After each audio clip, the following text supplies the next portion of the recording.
They offered a blonde girl to the alien wolf, and the outcome was shocking.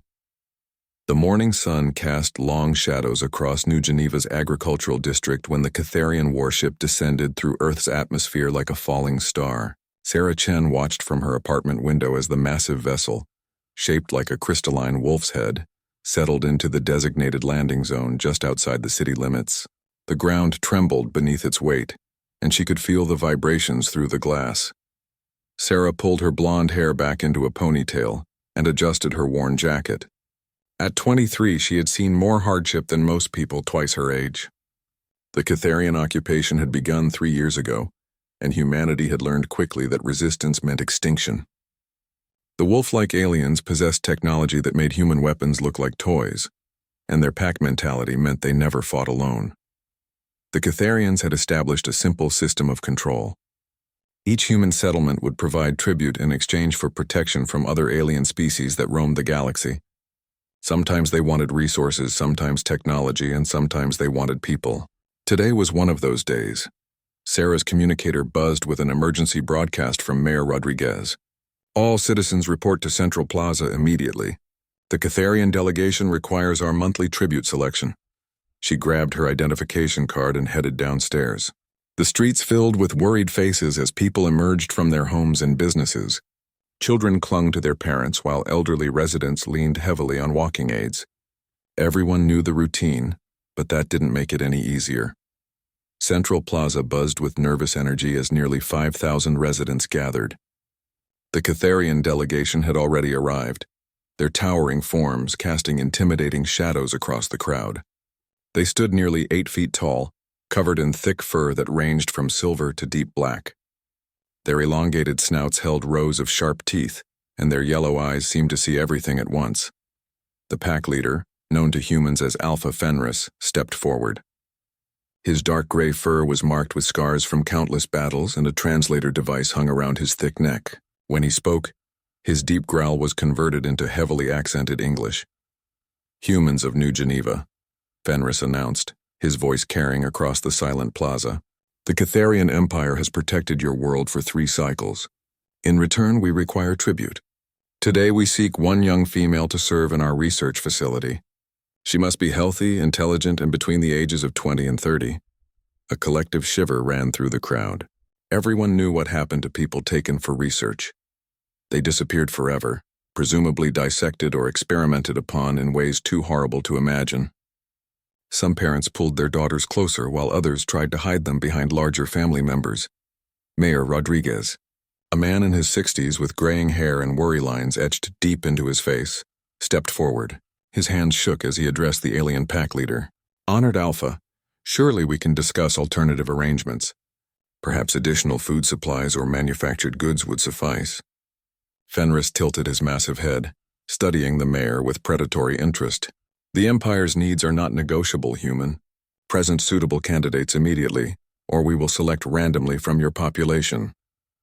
The threat hung heavy in the air. Random selection meant the Catharians might take multiple people, including children. Sarah watched as families huddled together, whispering frantically among themselves. She understood their fear, but she also recognized the impossible position everyone was in. Sarah had lost her parents in the initial invasion. She worked as a maintenance technician for the city's water treatment facility, living alone in a small apartment with few close connections.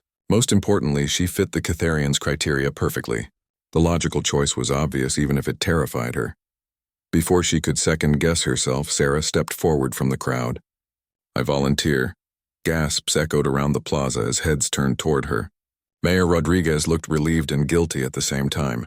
Several of her co-workers from the facility called out, trying to convince her to step back, but Sarah kept walking toward the alien delegation.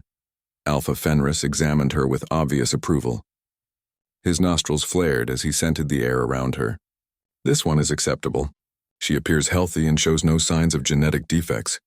"Wait," Sarah said, surprised by the steadiness of her own voice. "Before I agree to this, I want to know exactly what your research involves. I'm not just walking blindly into some torture chamber."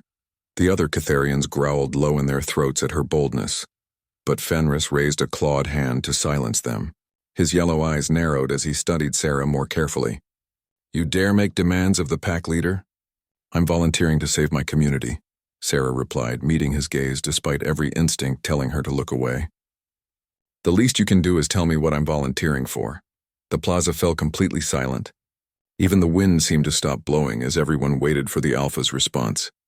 The other Kitharians shifted restlessly, clearly expecting their leader to simply take what he wanted by force.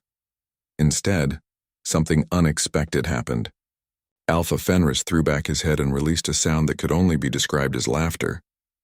It was a harsh, barking noise that sent chills down Sarah's spine, but it wasn't entirely unpleasant. Courage, he said, still making that strange laughing sound. This one has courage. Very well, human female.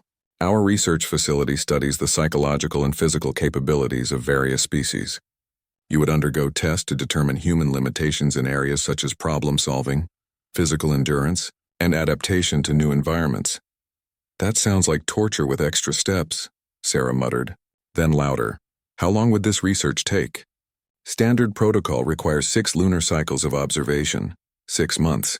Sarah's heart sank, but she forced herself to nod. And after that? Subjects are typically processed for biological analysis. The euphemism didn't fool anyone. Sarah swallowed hard but maintained her composure. She thought of her neighbors, her co-workers, the children in the crowd who would be safe for another month because of her decision. I accept your terms, she said firmly. Alpha Fenris gestured to 2 of his pack members, who moved forward with restraints. The transport leaves immediately. Gather any personal belongings you require. Sarah turned back toward the crowd. Mayor Rodriguez stepped forward with tears in his eyes. Sarah, you don't have to do this. We'll find another way. There is no other way, she replied softly. Take care of everyone. As the Kitharian guards escorted her toward their ship, Sarah caught sight of her reflection in a storefront window. Her blonde hair gleamed in the afternoon sun, and her blue eyes held a determination she hadn't known she possessed. Whatever waited for her aboard that ship, she would face it on her own terms. The cargo bay of the Kitharian vessel was exactly what she had expected. Cold, metallic, and designed more for function than comfort. As the ship lifted off from Earth's surface, Sarah pressed her face against a small porthole and watched her home planet shrink away into the darkness of space. She had no idea that her decision would change not just her own fate, but the destiny of both species forever. The Kitharian research facility orbited a dying red star 3 days' journey from Earth. Sarah spent most of the trip in a small holding cell that reminded her of a veterinary kennel, complete with a water dispenser and food pellets that tasted like cardboard. The only interaction she had with her captors came twice daily, when a junior pack member would check her vital signs with handheld scanning devices. When the ship finally docked, Sarah was escorted through corridors lined with what could only be described as laboratory equipment. Strange machines hummed with alien energy, and she caught glimpses of other holding areas containing creatures she didn't recognize. Some appeared to be from species she had never seen before, while others looked disturbingly familiar to Earth's wildlife, though larger and more aggressive than their terrestrial counterparts. Her destination was a sterile white room with a single bed, a small desk, and what appeared to be a bathroom facility adapted for human use. The walls were transparent on one side, offering a view into an observation area where Kitharian scientists could watch her every move. A sophisticated air recycling system kept the atmosphere breathable, though everything smelled faintly of ozone and alien chemicals. Alpha Fenris appeared at the observation window within an hour of her arrival. Behind him stood a smaller Kitharian with lighter gray fur and intelligent green eyes. This one wore what appeared to be scientific equipment around her neck and carried a data tablet in her clawed hands. Human designation Sarah Chen, Fenris spoke through the intercom system. You will be studied by research leader Vex. Cooperation will result in more comfortable accommodations. Resistance will result in more invasive testing methods. The smaller Kitharian, apparently Vex, stepped closer to the window. When she spoke, her voice was noticeably different from the Alpha's deep growl, higher pitched and more melodic. I am curious about your species' capacity for rational thought under stress. Your voluntary submission suggests either remarkable selflessness or poor survival instincts. Sarah moved closer to the window, studying the alien scientist with equal interest. Maybe both. Or maybe I understand something about courage that your species doesn't. Vex tilted her head in a gesture that reminded Sarah of a confused dog. Elaborate on this concept. Courage isn't the absence of fear, Sarah explained, settling onto her bed with her arms crossed. It's feeling afraid and doing what needs to be done anyway. Your pack attacked a defenseless planet and demanded tribute. That's not courage, that's just bullying. The observation room fell silent. Sarah could see other Catharian researchers gathering behind Vex and Fenris, their ears perked forward with interest. Apparently, none of their previous test subjects had engaged in philosophical discussions. Alpha Fenris made a sound that might have been amusement. This one may prove more interesting than anticipated. Begin standard psychological evaluations tomorrow. I want detailed reports on her cognitive capabilities. Over the following days, Sarah was subjected to a series of tests that ranged from simple pattern recognition to complex problem-solving scenarios. The Catharians seemed particularly fascinated by her ability to think creatively under pressure. When presented with a puzzle box that had stumped previous subjects for weeks, Sarah solved it in 6 hours by approaching it from an angle that apparently hadn't occurred to any of the alien researchers. "How did you determine that solution?" Vex asked during their daily interview session. The research leader had become visibly more engaged as the tests progressed, often staying late to discuss Sarah's results with her colleagues. "You were thinking like engineers," Sarah explained, manipulating the solved puzzle to demonstrate her approach. "You assumed the solution had to be elegant and logical, but sometimes the best answer is the one that seems wrong at first. Humans are good at making connections that don't appear to make sense." Vex made notes on her tablet with rapid claw movements. "Your species demonstrates remarkable adaptability in cognitive processes. This explains how you achieved space travel despite your relatively primitive technology."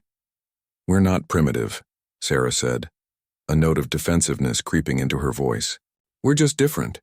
Your people focus on pack cooperation and proven methods. Humans focus on individual innovation and taking risks that might not pay off. Yet your individual innovations led to global conflicts and environmental destruction before our arrival." Sarah couldn't argue with that assessment, but she wasn't ready to concede the point entirely. "We also created art, music, literature, and philosophy. We built cities and learned to heal diseases that once killed millions. Yes, we made mistakes, but we learned from them." "Did you?" Vex leaned forward with obvious interest. "Your historical records suggest patterns of repeated conflict despite previous experience with war's consequences." The conversation was interrupted by an alarm that sent red lights flashing throughout the facility. Both Sarah and Vex looked up in confusion as automated announcements echoed through the corridors in the Catharian language. Vex's ears flattened against her skull as she listened, and her expression shifted to something that looked remarkably like fear. "What's happening?" Sarah asked, moving closer to the window. "Brakari raiders have been detected approaching this system," Vex replied, already gathering her research materials. "We must prepare defensive measures immediately." Sarah had heard stories about the Brakari from intercepted alien communications during the early days of the occupation. They were a species of aggressive scavengers who attacked research facilities and mining operations throughout this sector of the galaxy. Unlike the Catharians, who at least maintained some form of civilized behavior, the Brakari were known for taking no prisoners and leaving no survivors. "What about the test subjects?" Sarah asked, watching as Catharian personnel hurried past the observation windows. Vex paused at the door, looking back with an expression Sarah couldn't quite read. "Standard protocol requires elimination of all research materials before evacuation." The words hit Sarah like a physical blow. After days of intellectual sparring and what she had begun to think of as genuine scientific discourse, she was still just a lab rat to be disposed of when inconvenient. The realization that she had started to see Vex as something approaching a colleague made the betrayal sting even more. "So that's it?" Sarah said, standing up and facing the window directly. "After all your talk about human adaptability and innovation, you're just going to kill me because it's convenient?" Vex hesitated at the doorway. "The Brakari show no mercy to prisoners. A quick death here is preferable to what they would do to you." "That's my choice to make, isn't it?" Sarah shot back. "You want to study human courage? Here's your chance to see it in action. Give me a weapon and let me fight. You cannot possibly survive against Brakari warriors. Maybe not, but I might surprise you. Humans have a habit of doing the impossible when we're backed into a corner." Another alarm sounded, this one longer and more urgent. Through the facility's communication system, Sarah could hear Alpha Fenris barking orders to his pack members. The sound of running feet echoed through the corridors as the Catharians prepared for battle. Vex looked torn between following evacuation protocols and continuing her conversation with Sarah.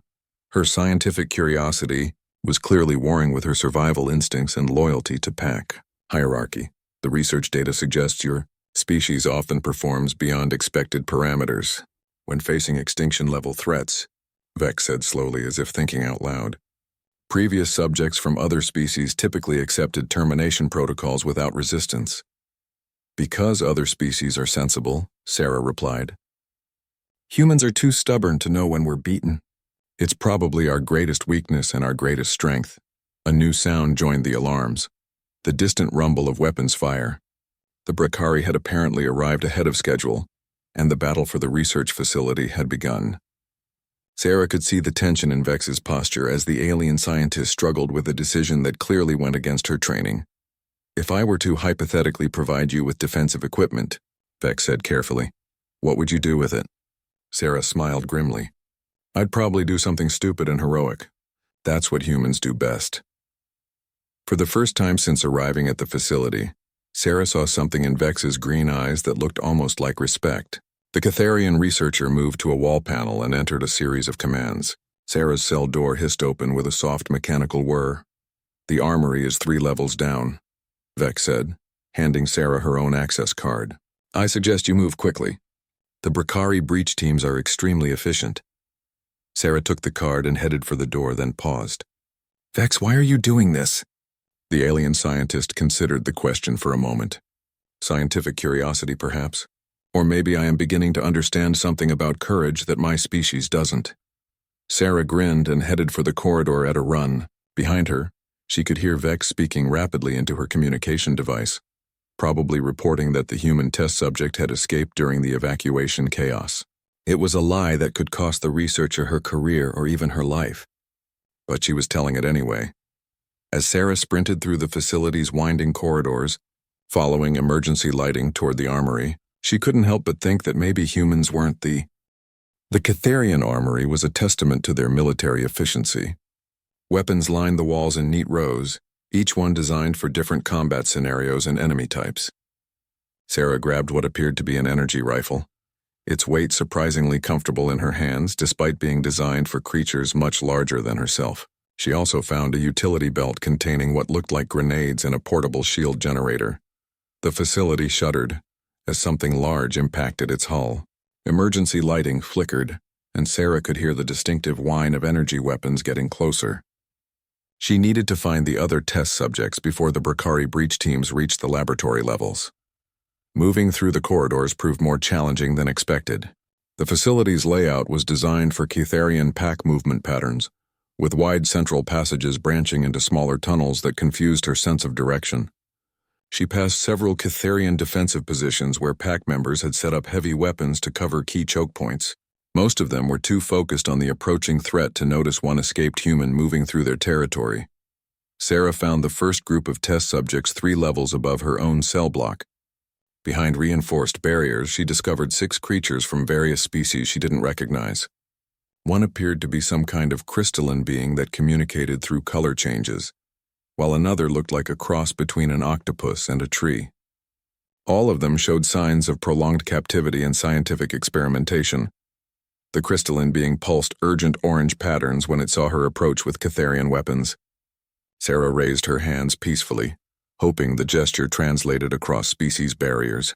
I'm here to help, she said, knowing they probably couldn't understand her words but hoping her tone conveyed her intentions. She used Vex's access card to open their containment area. The creatures emerged cautiously, clearly uncertain whether this was another test or genuine rescue attempt. The octopus tree hybrid extended several tentacle-like appendages toward Sarah, stopping just short of touching her. When nothing harmful happened, it made a sound that reminded her of wind chimes. Another explosion rocked the facility, much closer this time. Through the observation windows, Sarah could see Brakari raiders moving through the outer corridors. They were unlike anything she had seen before. Bipedal creatures covered in natural armor plating with forearms ending in wicked claws. Their faces were hidden behind mechanical breathing apparatus, but their yellow eyes glowed with predatory intelligence. The freed test subjects clustered around Sarah, apparently recognizing that she represented their best chance for survival. She gestured toward what appeared to be an emergency evacuation route, hoping they would understand her intent. The crystalline being pulsed acknowledgement in blue patterns, and the group began moving together toward the facility's shuttle bay. They encountered their first Bracari patrol at a junction between the research and administrative sections. 3 raiders were systematically destroying Catharian equipment while scanning for valuable technology to salvage. Sarah motioned for the test subjects to stay hidden while she assessed the situation. The Bracari raiders were heavily armed and moved with military precision, but they weren't expecting resistance from escaped prisoners. Sarah waited until they were focused on dismantling a computer terminal, then opened fire with her stolen energy rifle. The weapon's recoil was more manageable than she had expected, though the energy discharge created a brilliant blue flash that left spots in her vision. Her first shot caught the nearest raider center mass, sending it crashing into a wall with a spray of acidic blood. The other 2 responded immediately, bringing their own weapons to bear with frightening speed. Sarah dove behind a support pillar as return fire scorched the air where she had been standing. The Bracari weapons made a distinctive shrieking sound when they fired, and their projectiles left molten trails through the facility's hull plating. She activated the portable shield generator from her utility belt, creating a shimmering barrier that absorbed the next volley of shots. The freed test subjects surprised her by joining the fight. The crystalline being somehow focused light into devastating laser beams, while the octopus tree creature extended its tentacles around corners to strike at the raiders from unexpected angles. The remaining creatures used their own unique abilities to create confusion and distraction. Within minutes, the Bracari patrol was down, though not without cost. One of the smaller test subjects had been caught by raider claws and wasn't moving. Sarah checked for signs of life but found none. The reality of combat hit her harder than she had expected, even though she had been preparing for violence since leaving her cell. "I'm sorry," she whispered to the fallen creature, though she doubted it could hear her. The crystalline being pulsed soft purple patterns that somehow conveyed comfort and understanding. Sarah realized that these beings had probably watched many of their fellow prisoners die during the Catharian experiments. Death was not unfamiliar to them, even if it was still tragic. They continued toward the shuttle bay, moving more carefully now that they understood the raiders' capabilities. Along the way, they encountered evidence of fierce fighting between the Catharians and Bracari forces. Scorch marks covered the walls, and both alien and raider corpses lay scattered through the corridors. Sarah began to appreciate the tactical situation more clearly. The Bracari had superior numbers and were better equipped for boarding actions, but the Catharians knew the facility layout and had prepared defensive positions. It was becoming a brutal war of attrition that could go either way. They found Alpha Fenris and his remaining pack members making their last stand near the main shuttle bay. The Catharian leader was wounded, with deep claw marks across his chest and left arm, but he continued directing his warriors with fierce determination. When he saw Sarah and the escape test subjects approaching, his expression shifted to something that might have been approval. "Human female," Fenris called out during a brief lull in the fighting. "You should have remained in your cell. It would have been a cleaner death." "Clean deaths are overrated," Sarah replied, taking position behind the defensive barricade. "Besides, someone needs to watch your back while you're being heroic." Fenris made that barking laugh sound again. "Your species grows more interesting by the hour." The next wave of Bracari attackers came in force, at least 20 raiders advancing through multiple access points simultaneously. Sarah found herself fighting alongside beings she had considered her captors just hours earlier, united by the simple need to survive against a common enemy. The battle was chaos. Energy weapons lit up the shuttle bay like a deadly light show while the screams of wounded combatants echoed off the metal walls. Sarah quickly learned to conserve her shots and pick her targets carefully, as ammunition was limited and every miss could mean death for herself or her allies. The octopus tree creature proved surprisingly effective in combat, using its tentacles to grab raiders and slam them into walls with bone-crushing force. The crystalline being continued providing devastating laser support, though Sarah noticed its light patterns were growing dimmer with each shot, suggesting that its energy reserves were limited. Bex appeared at Sarah's side during the heaviest fighting, carrying advanced medical supplies and working frantically to treat wounded Catharians and test subjects alike. The research leader had abandoned all pretense of scientific objectivity, fighting desperately to save anyone she could regardless of species. "The shuttle systems are still functional," Vex shouted over the weapons fire. "But we need to reach the control room to initiate launch sequence." Sarah looked across the bay to where the shuttle's control systems were located. At least 50 meters of open ground lay between their position and the controls, all of it covered by Brakari weapons. It would be a suicide run for anyone who tried to cross that killing field. "I'll go," Sarah said, checking her remaining ammunition. "I'm the smallest target here." "That is tactically unsound," Fenris growled, dispatching a raider with his claws. "You lack the armor to survive that crossing." "Maybe, but I'm also fast and unpredictable. Your people are pack hunters trained to move in formation. I'm used to improvisation."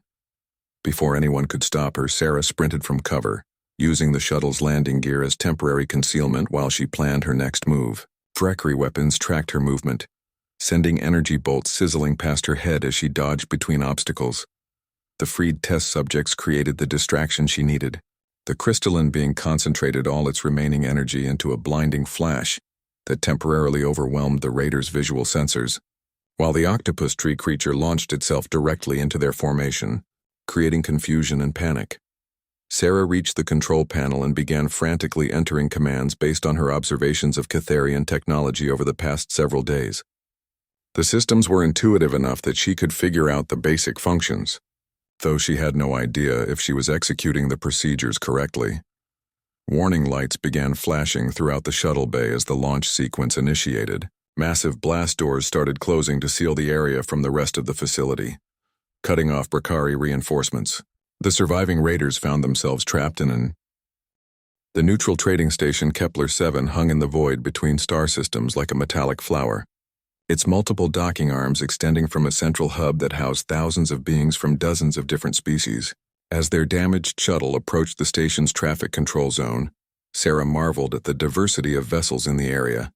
Some ships were sleek and graceful, clearly built by species that valued aesthetics alongside function.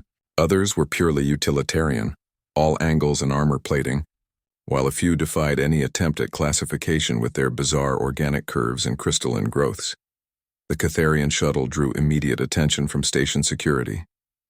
3 patrol vessels moved to intercept them, their weapons powered but not yet locked on target. Vex handled the communications, explaining their refugee status and requesting emergency medical assistance for the wounded. After several tense minutes of negotiation, they were granted permission to dock at one of the station's outer arms. Alpha Fenris remained unconscious throughout the docking procedure, his breathing shallow and labored despite Vex's medical efforts. The other wounded Catharians were in better condition, but still needed professional treatment. The surviving test subjects huddled together nervously, clearly uncertain about their status in this new environment. Station medical teams were waiting when they disembarked. Sarah was surprised to see that the medical staff included multiple species working together with practiced efficiency. A tall insectoid being with delicate manipulator arms took charge of Fenris, while smaller reptilian medics attended to the other Catharians. The crystalline being that had fought alongside them was examined by what appeared to be an energy-based life form that communicated through controlled electromagnetic pulses. "First time on a neutral station?" asked a voice behind Sarah. She turned to see a being that looked remarkably human except for the slight blue tint to its skin and the presence of gills along its neck. "I'm Commander Torres, Station Security. We need to process your refugee applications." Sarah followed Torres through the station's busy corridors, noting how different species mingled freely without apparent conflict. Street vendors sold food and goods to customers regardless of their biological origin, while mixed crews from various ships conducted business at trading posts and information exchanges. "How does this work?" Sarah asked, gesturing at the peaceful diversity around them. "On Earth, humans can barely get along with each other, let alone different species." Torres smiled, an expression that translated well despite his alien features. "Necessity breeds cooperation. Out here in the frontier, you need allies to survive. Species that can't work together don't last long in the galaxy." The refugee processing center was efficient but thorough. Sarah answered countless questions about her background, her reason for being on the Catharian facility, and her current needs. Torres seemed particularly interested in her account of the battle against the Brakari raiders. You fought alongside your captors against a common enemy, Torres said, reviewing her statement on a data tablet. That shows remarkable adaptability. Most species struggle with rapid alliance shifts. We didn't have much choice, Sarah replied. It was work together or die separately. Choice is exactly the point. Many beings would have chosen to hide or surrender rather than fight. Your species has an interesting reputation in this sector. Sarah raised an eyebrow. Reputation? Humans are considered unpredictable but reliable allies. You'll take risks that more logical species wouldn't consider, but you'll also stand by your commitments even when it's disadvantageous. That's a rare combination. After completing the paperwork, Sarah was assigned temporary quarters in the station's civilian sector. The accommodations were basic but comfortable, with gravity and atmosphere adjusted for human physiology. More importantly, she had access to the station's information networks, which allowed her to catch up on events throughout the galaxy. The news was sobering.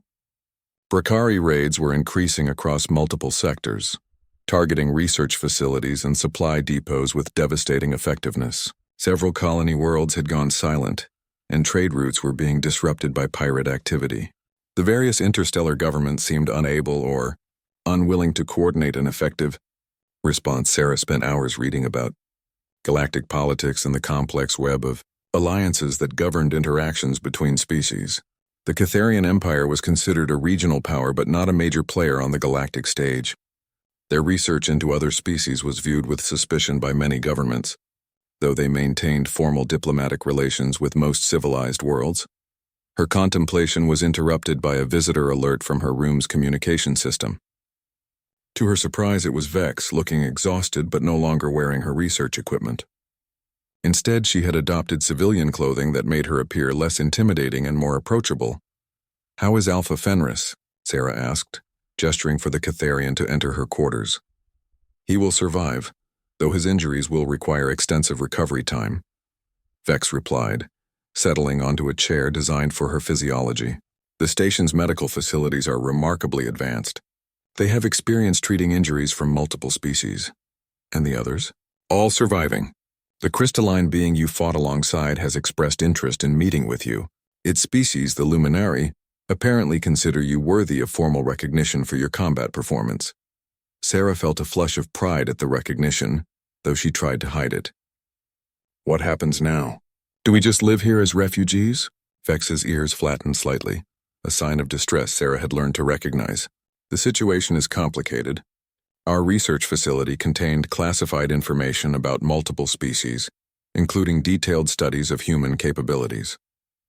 If that data falls into Brakari hands, it could be used to develop weapons specifically designed to counter human strengths." The implications hit Sarah immediately. They could use your research to attack Earth more effectively. Yes, and not just Earth. The facility contained data on 17 different species. The Brakari could sell that information to the highest bidder, or use it themselves to expand their raiding operations. Sarah stood and paced to the window that offered a view of the station's central hub. Ships of all sizes moved through the docking areas in a carefully choreographed dance of commerce and diplomacy. "So we need to do something about it." "We?" Sarah turned back to face Vex. "You didn't abandon me when the Brakari attacked. I'm not going to abandon you now. Besides, this affects my species too. What did you have in mind?" Vex pulled out a portable data tablet and activated a three-dimensional display. "Intelligence reports suggest the Brakari are using the captured facility as a staging ground for larger operations. They're reinforcing it and bringing in specialized equipment to extract the research data. How long before they crack your security systems? Catharian data encryption is sophisticated, but Brakari technology is advancing rapidly. Perhaps 6 standard cycles before they gain full access." Sarah studied the tactical display, noting the facility's defensive improvements and the number of raider ships in the area. "That's not a lot of time to mount a rescue operation. Do you have allies who could help?" "Some. The facility's destruction would benefit multiple species whose research data was compromised. However, organizing a coordinated response through official channels would take longer than we have available." "Then we don't go through official channels," Sarah said, an idea beginning to form in her mind. "This is a neutral trading station, right? That means there are independent operators here, people who work outside government oversight." Vex tilted her head in confusion. You suggest hiring mercenaries? I suggest finding people who have reasons to hate the Bracari and giving them an opportunity to do something about it. From what I've seen, this galaxy has plenty of beings who've been hurt by raiders and pirates. The next several hours were spent exploring the station's less reputable establishments. Sarah discovered that Kepler-7 had a thriving underground economy where independent ship captains, former military personnel, and professional problem solvers gathered to exchange information and seek employment. The cantina they finally settled on could have been lifted from any number of human space adventure stories. Dim lighting, mixed species clientele, and an atmosphere thick with tobacco smoke and alien intoxicants. The conversations were conducted in multiple languages simultaneously, with universal translators creating a constant background hum of linguistic conversion. Sarah and Vex attracted attention immediately. A human and a Catharian working together was unusual enough to draw stares, and Sarah's obvious unfamiliarity with galactic customs marked her as either very naive or very dangerous. In frontier establishments, both characteristics tended to attract predators. "You lost, sweetheart?" asked a voice from a corner booth. The speaker was humanoid but covered in scales with yellow eyes that reflected the cantina's poor lighting. Several equally unsavory companions surrounded him, all of them focused on Sarah with obvious predatory interest. "Just looking for some information," Sarah replied calmly, her hand moving instinctively toward the concealed weapon she had kept from the research facility. The being who had asked about the Bracari facility turned out to be Captain Zara Blackthorne, a human military veteran who had been operating in the outer territories for the past decade. She was older than Sarah, probably in her 40s, with graying hair tied back in a practical ponytail and scars that spoke of serious combat experience. Her ship, the Defiance Edge, was crewed by a mixed-species team of former military personnel who had found civilian life too, boring after their service ended. Research facility with 20-plus raider ships and increasing defensive positions, Captain Blackthorne repeated, studying the tactical data Vex had provided. "That's not a raid, that's a military operation. You'd need a fleet to take that head-on." Sarah leaned back in her chair, considering the challenge. They had gathered in Blackthorne's ship to discuss the operation away from the cantina's curious ears. The Defiance Edge was clearly a converted military vessel, with weapon systems that had been upgraded far beyond civilian specifications and armor plating that could withstand serious punishment. "What if we don't take it head-on?" Sarah asked. "The Bracari are expecting external attack from official military forces. They're not expecting a small team to infiltrate and destroy the facility from within." Vex made a skeptical sound. "The facility's internal security has been significantly upgraded since our evacuation. Infiltration would be extremely difficult." "Difficult, but not impossible," said Marcus Chen, Blackthorne's second-in-command. Despite sharing Sarah's surname, they weren't related, though both had been surprised by the coincidence. Marcus was a former intelligence operative whose specialty was unconventional warfare. Bracari raiders are aggressive but not particularly creative. They'll focus their defenses on preventing ships from reaching the facility, not on internal security. Dr. Kess, the ship's medical officer and resident genius, looked up from her analysis of the Catharian data systems. She was a member of a species Sarah hadn't encountered before, with large eyes adapted for low-light conditions and six-fingered hands that moved across computer interfaces with incredible speed. The research data is stored in multiple secure locations throughout the facility, Dr. Kess reported. Simply destroying the main computer cores wouldn't be sufficient. We would need to trigger a complete facility self-destruct to ensure nothing falls into enemy hands. "Can that be done remotely?" Blackthorne asked. "Not remotely, but there is an emergency protocol that can be activated from the Central Command Center. It requires biometric authorization from a senior research staff member." All eyes turned to Vex, who shifted uncomfortably under the attention. "I have the necessary clearance, but accessing the command center would require penetrating the facility's most heavily defended area." Sarah studied the facility schematics on the ship's main display. The research station was built like a fortress, with multiple defensive layers and redundant security systems. However, its design was based on preventing external attack, not internal sabotage. "What about the waste disposal systems?" she asked, pointing to a series of small access tunnels that connected to the facility's outer hull. "These passages are too small for Bracari soldiers. but they might be large enough for humans and smaller species. Marcus enhanced the display to show the waste system's layout. Those tunnels lead to the facility's recycling center, which connects to the main service corridors. From there, we could access most of the station without using primary passages. It's still a suicide mission, Blackthorn pointed out. Even if we reach the command center, we'd have to fight our way out afterward. Not necessarily, Sarah said, an idea forming in her mind. What if we coordinated the infiltration with an external attack? The Bracari would focus on defending against the obvious threat while we complete the mission inside. That requires another ship crew willing to serve as a distraction, Vex observed. Such an attack would likely be fatal for the participants. Sarah thought about the various independent operators she had met in the cantina. Many of them had personal grudges against the Bracari, and all of them were motivated by the prospect of significant profit from salvage operations. What if we told them about the Bracari's expansion plans? She suggested. From what I've read, the raiders are preparing to attack multiple targets throughout this sector. If we can prove that, other ship captains might be willing to join a preemptive strike. Dr. Kess pulled up intelligence reports from the station's information networks. Bracari activity has increased by 300% over the past 6 months. Trade routes are being disrupted, and several colony worlds have requested additional security support. Show them the bigger picture, Sarah continued, warming to her theme. This isn't just about one research facility. It's about stopping the Bracari expansion before they become unstoppable. Frame it as a defensive action to protect the entire sector. Blackthorn considered this approach with the calculating expression of someone who had survived by making smart, tactical decisions. It could work. The independent captains are competitive, but they're not stupid. They know that unchecked Bracari expansion would be bad for business. Over the next several days, they worked to build support for the operation. Sarah found herself serving as an unofficial diplomat, meeting with ship captains from multiple species and explaining the strategic situation in terms they could understand. Her outsider perspective proved valuable, as she could present the mission as a practical necessity rather than a personal vendetta. The breakthrough came when Captain Thane Ironforge, a veteran trader whose cargo vessel had been attacked by Bracari raiders just weeks earlier, agreed to provide intelligence support.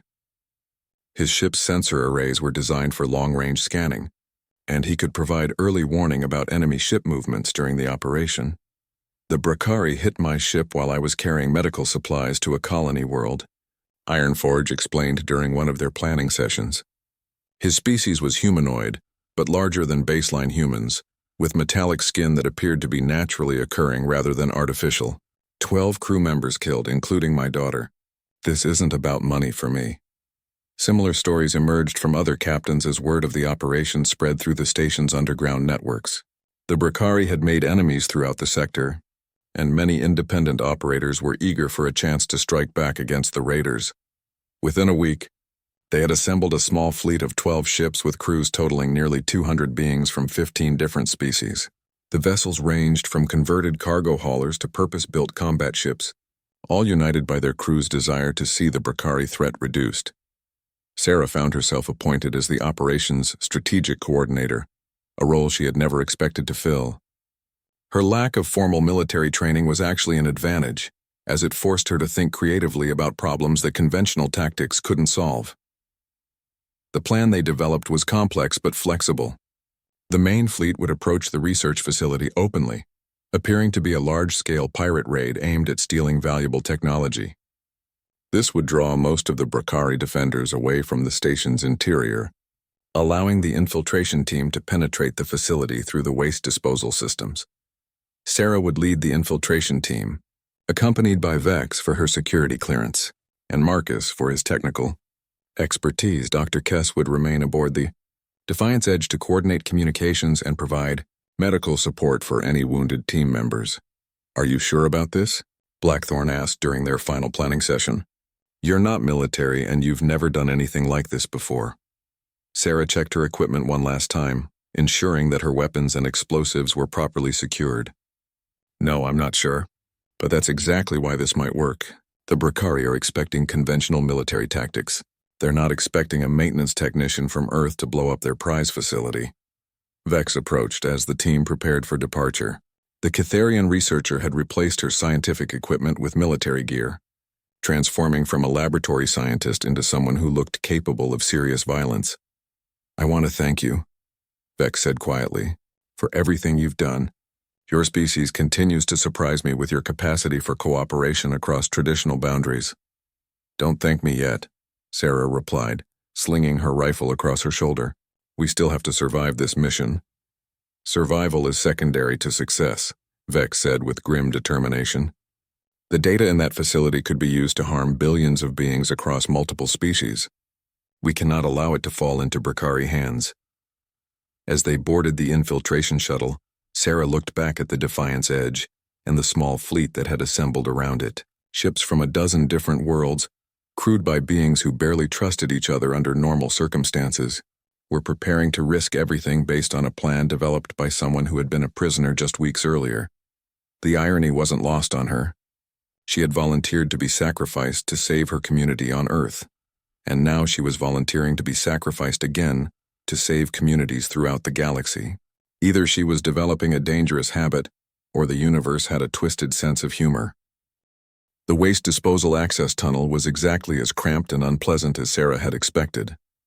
She crawled through the narrow passage, following Marcus's lead while Vex brought up the rear. The tunnel walls were lined with recycling systems that processed organic waste into usable materials, creating a constant background hum of mechanical activity that helped mask their movement. Every few meters, they encountered sensor nodes that could detect unauthorized intrusion. Marcus dealt with these systematically, using a combination of electronic countermeasures and careful timing to avoid triggering alarms. The process was slow and nerve-wracking, but it allowed them to penetrate deep into the facility without detection. Behind them, Sarah could hear the distant rumble of weapons fire as the main fleet engaged Brakari defenders. Captain Blackthorn was executing her part of the plan perfectly, making enough noise to convince the raiders that they faced a serious external threat, while being careful not to sustain casualties that would prevent eventual retreat. Approaching the recycling center, Marcus whispered through their communication link. Multiple heat signatures ahead, probably maintenance crew members. Sarah checked her weapon and moved up beside him. Through a ventilation grate, they could see 3 Brakari technicians working on some kind of industrial equipment. The raiders were focused on their task and hadn't noticed the intrusion team's approach. "Non-essential personnel," Vex observed quietly. "We could bypass them by using the upper service tunnels." "That would add 30 minutes to our timeline," Marcus replied. "The main fleet can't maintain their diversion indefinitely." Sarah studied the Brakari technicians, noting their positioning and equipment. Unlike the heavily armored warriors they had fought at the research facility, these appeared to be specialists focused on keeping the station's systems operational. They were armed, but their weapons were sidearms rather than military-grade rifles. "I can take them quietly," she said, drawing a knife from her equipment belt. "They're not expecting an attack from inside the facility." Before either of her companions could object, Sarah was moving. She dropped from the ventilation shaft with practiced silence, landing behind the nearest technician and striking with lethal precision. Her time in the facility's training programs had included extensive close-quarters combat instruction, and the knife found its target before the Brakari could raise an alarm. The second technician turned at the sound of his colleague's collapse, reaching for his weapon with admirable speed. However, Marcus was already in motion, his own blade finding the raider's throat before the alarm could be raised. Vex dispatched the third technician with clinical efficiency, her claws proving devastatingly effective at close range. "Impressive coordination for beings who barely know each other," Vex commented as they dragged the bodies out of sight. "Survival is a powerful motivator," Sarah replied, wiping her blade clean before sheathing it. "How much farther to the command center?" Marcus consulted his portable scanner, which was interfaced with the facility's internal navigation systems. 17 minutes if we maintain current pace and don't encounter additional resistance." They moved through the facility's service corridors with increasing urgency. The sounds of external combat were growing louder, suggesting that the Brakari were committing more forces to repel the attacking fleet. That was good news for the infiltration mission, but bad news for their allies, who would be facing increasingly desperate opposition. Sarah tried not to think about the casualties that Blackthorn's fleet was probably taking. Every ship captain and crew member out there was risking their life based on her plan. and the weight of that responsibility felt heavier with each step they took through the enemy facility. They encountered their first serious obstacle at a security checkpoint that controlled access to the facility's administrative levels. 2 Bracari guards monitored multiple screens showing various parts of the station, including external views of the ongoing battle. Their attention was focused on the combat footage, but they were positioned to observe anyone approaching the checkpoint. "Cameras cover all approach routes," Marcus whispered. "We can't reach them without being detected." Sarah studied the guard post's layout, noting the positioning of weapons and communication equipment. "What if we don't try to avoid detection? They're expecting reports from maintenance teams. Maybe we can convince them we belong here." Vex looked skeptical. "Bracari security protocols are quite strict. They would demand proper identification." "Then we give them proper identification," Sarah said, pulling out her scanner and connecting it to the facility's communication system. "Marcus, can you replicate the signal patterns from those technicians we eliminated?" Marcus's eyes lit up with understanding. "Create false maintenance reports to justify our presence in the area. It might work if we're fast enough." He began working on the signal replication while Sarah and Vex prepared for combat. If the deception failed, they would need to eliminate both guards before either could raise an alarm. At this distance from the main battle, any security alert would bring immediate reinforcements. "Ready," Marcus announced quietly, broadcasting maintenance completion signal from recycling center. This should give us about 60 seconds before they realize something is wrong. They approached the checkpoint openly, moving with the confident stride of personnel who belonged in the area. Sarah's heart hammered against her ribs, but she forced herself to maintain steady breathing and relaxed posture. The Bracari guards glanced at them briefly, then returned their attention to the external battle footage. The deception was working, at least temporarily. Sarah could see the command center entrance just beyond the checkpoint, protected by a biometric scanner that would require Vex's authorization. They were almost past the guards when one of them suddenly looked up with suspicion. His yellow eyes narrowed as he took in their mixed species composition and military equipment. Sarah saw his hand moving toward the alarm button and knew their luck had run out. She drew her pistol and fired in one smooth motion, the energy bolt catching the guard center mass before he could complete his movement. Vex eliminated the second guard with equal efficiency, her claws opening his throat in a spray of acidic blood. "So much for stealth," Marcus muttered, checking his scanner for approaching security forces. "We have maybe 2 minutes before this area is swarming with raiders." They reached the command center entrance as alarms began sounding throughout the facility. Vex placed her hand on the biometric scanner, and Sarah held her breath as the system processed the authorization.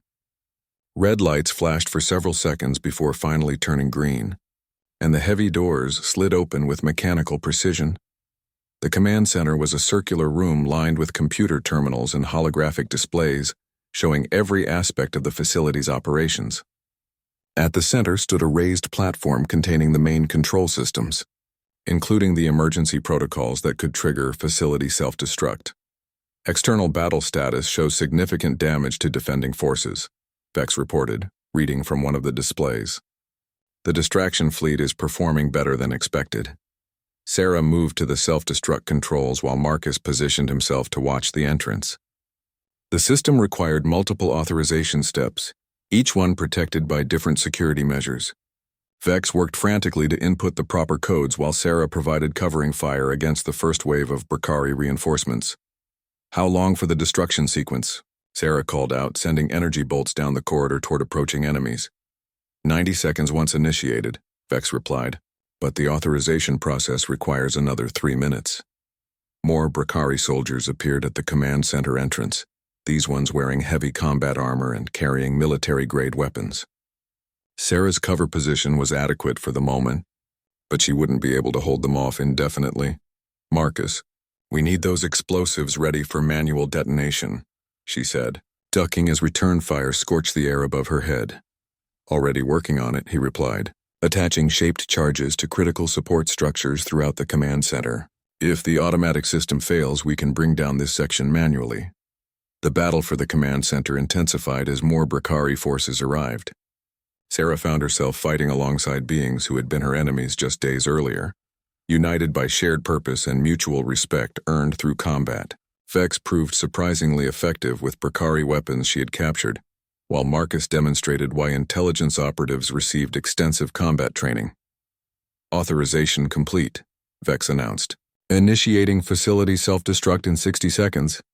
Sarah felt a surge of triumph that was immediately tempered by reality. They still needed to escape the facility before it exploded, and the Bracari forces were between them and any viable escape route. The waste disposal tunnels they had used to enter were too slow for emergency evacuation. Emergency shuttle bay is 3 levels down, Marcus said, apparently reading her thoughts. We can reach it through the maintenance elevator system.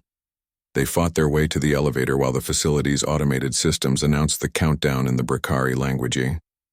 6 months after the destruction of the Bracari research facility, Sarah stood on the observation deck of the newly established coalition headquarters, watching ships from dozens of different species dock at the massive space station. What had begun as a desperate alliance to stop one threat had evolved into something much larger and more significant.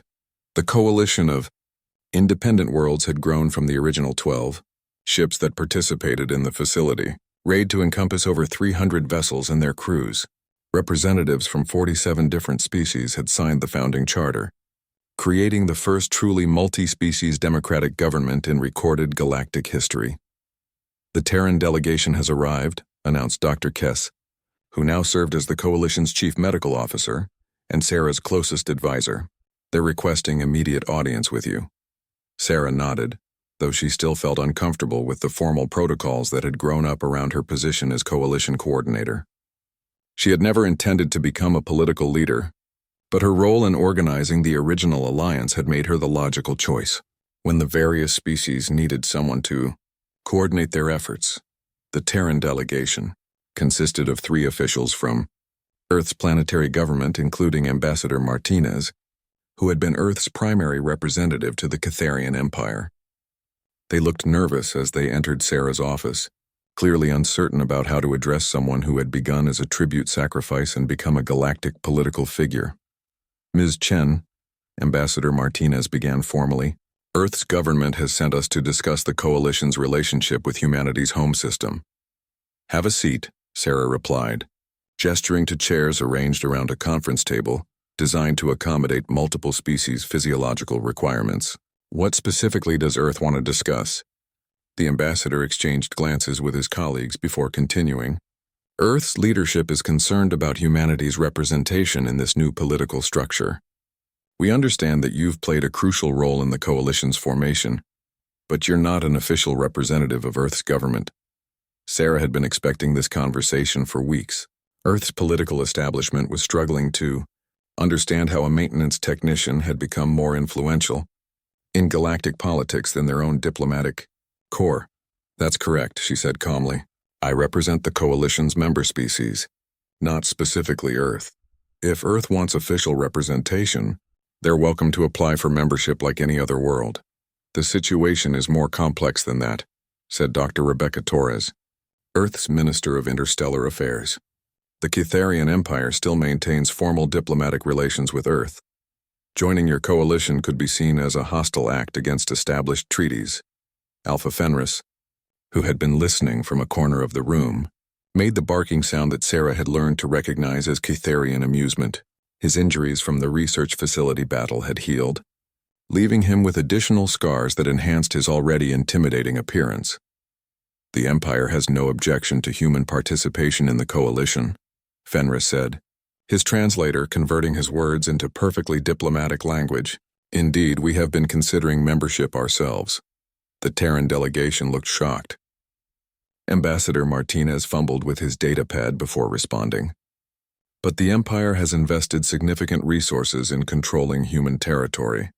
Surely you wouldn't abandon those strategic positions. Control was never our objective, Fenris replied, moving closer to the conference table. The Empire sought to study and understand various species' capabilities. Our research has proven that cooperation produces superior results to domination. Sarah smiled at the Alpha's diplomatic phrasing. The reality was more complex, involving extensive negotiations between the coalition and the Catharian Empire that had resulted in a gradual transition from occupation to partnership. The process hadn't been perfect, but it had avoided the civil wars that many species had predicted. What exactly are you proposing? Dr. Torres asked, addressing both Sarah and Fenris. Full membership in the coalition for both Earth and the Catharian Empire, Sarah explained. Your worlds would maintain internal autonomy while participating in collective defense and trade agreements. More importantly, you'd help us address threats that individual species can't handle alone. She activated a holographic display showing current intelligence about Brakari activities throughout the sector.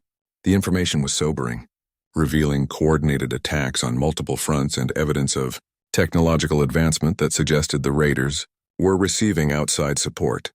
The Brakari aren't acting independently anymore, Sarah continued.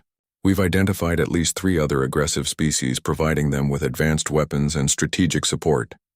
They're building towards something much larger than random piracy. Marcus Chen, who now served as the Coalition's intelligence director, stepped forward to enhance the display. Analysis suggests a coordinated campaign to destabilize this entire region of the galaxy. The ultimate goal appears to be establishing permanent territorial control rather than simple resource extraction. The implications were clear to everyone in the room. Individual species, no matter how advanced, couldn't stand against a coordinated alliance of aggressive civilizations. The choice was between unity and eventual conquest. Ambassador Martinez studied the intelligence data with obvious concern. How confident are you in this analysis? Confident enough to stake the Coalition's future on it, Sarah replied. We're not asking Earth to abandon its independence. We're offering partnership in a system that's already proven effective against superior forces. The meeting continued for several hours, covering details of Coalition membership and the practical implications of interspecies cooperation. Sarah found herself serving as both diplomat and strategist, roles she had never trained for but had learned through necessity. When the Terran delegation finally departed, they carried with them a comprehensive proposal for Earth's integration into the Coalition structure. The decision would ultimately rest with Earth's planetary government. But Sarah was optimistic about the outcome. You've changed significantly since our first meeting, Vex observed, entering the office after the delegation's departure. The former research leader now served as the Coalition's science coordinator, overseeing research projects that involved collaboration between multiple species. We all have, Sarah replied, looking out at the busy traffic around the space station. I never imagined that volunteering to save my community would lead to this. Vex joined her at the observation window, watching as a convoy of cargo ships from the Luminari homeworld delivered supplies for refugee settlements established throughout Coalition space. Your species has a remarkable capacity for growth under pressure. Our research suggested this potential, but observing it directly has been illuminating. What do you mean? Humans demonstrate exceptional adaptability when faced with survival challenges. Other species tend to rely on established solutions and proven strategies. Humans create entirely new approaches, often ones that seem illogical until they succeed. Sarah thought about the past 6 months and the countless decisions that had shaped the Coalition's development. Most of those choices had been made without clear precedents or guaranteed outcomes, based more on intuition and hope than careful analysis. Is that good or bad? She asked. Neither. It simply is. But it explains why human participation has been essential to the Coalition's success. Your species provides innovative thinking that complements other species' strengths. Their conversation was interrupted by an urgent communication from Captain Blackthorne, whose ship was currently patrolling the Coalition's outer territories. The message contained intelligence that would change everything they thought they knew about the galactic situation. Coalition Command. This is Defiance Edge. Blackthorne's voice came through the communication system with barely controlled excitement. We've intercepted communications between Brakari commanders and their allies. You need to see this immediately. The intelligence that Blackthorne transmitted revealed the true scope of the threat they faced. The Brakari alliance wasn't limited to a few aggressive species in their local sector. It was part of a galaxy-spanning confederation that had been expanding for decades, absorbing or destroying any civilization that couldn't defend itself. More importantly, the communications revealed that the Coalition's formation had been detected by the Confederation's leadership. Their success in stopping Brakari expansion had marked them as a significant threat, one that required immediate attention. They're sending a battle fleet, Sarah said, studying the intercepted data. 500 ships, including vessels from species we've never encountered before. Fenris examined the tactical information with the calculating gaze of an experienced warrior. Our current forces are insufficient to repel an attack of this magnitude. We need additional allies. Or additional innovation, Sarah said, an idea beginning to form in her mind. What if we don't try to fight them conventionally?